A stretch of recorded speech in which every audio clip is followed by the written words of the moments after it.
একটি গ্রামে এক রাজু নামের ছেলে থাকত। রাজু অনেক বুদ্ধিমান ছিল।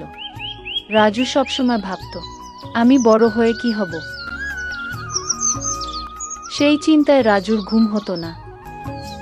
তারপর রাজু তার বন্ধু রহিমের বাড়ি যেতে লাগলো।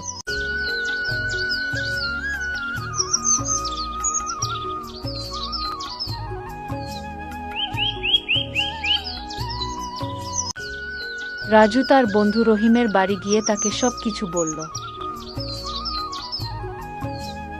রাজু তার বন্ধু রহিমের সঙ্গে মেলার দিকে যেতে লাগলো। রাজু আর রহিম মেলা ঘুরতে গেল।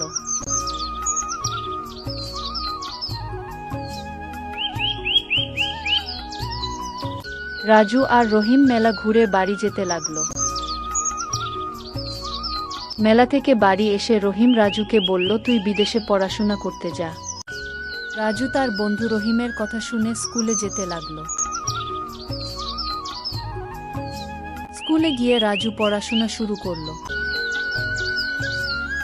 স্কুল ছুটির পর রাজু বাড়ি যেতে লাগলো।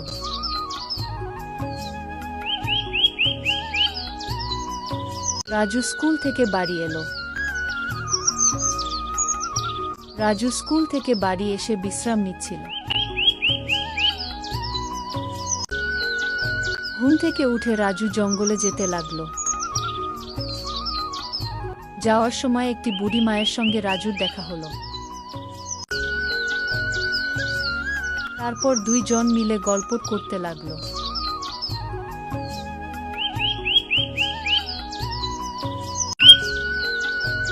রাজু গল্প করার পর বাড়ি যেতে লাগলো। এই করে 5 বছর কেটে যায়।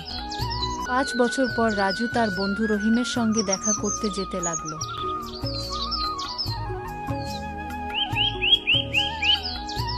তোর কথা শুনে আমি এখন বিজনেসম্যান হয়ে গেছি, ধন্যবাদ আমাকে সাহায্য করার জন্য।